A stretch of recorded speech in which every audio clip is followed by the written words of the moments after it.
पुष्पा पुष्पराज सर्दी हो गई इस साला।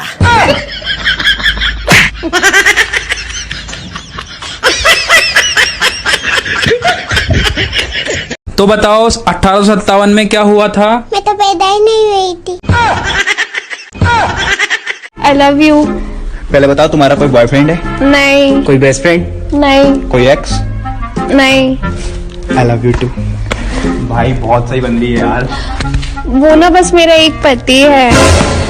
पढ़ाई एक नशा है और मैं नशे से दूर रहता हूँ। बेटा इनको बताओ मैं कौन हूँ? पागल।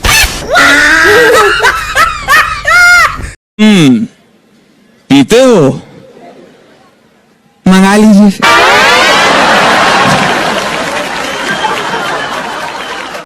हाय।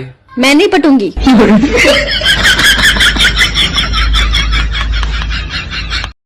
इतनी सुंदर हूँ मैं क्या करूँ? फिल्टर हटा के दिखा।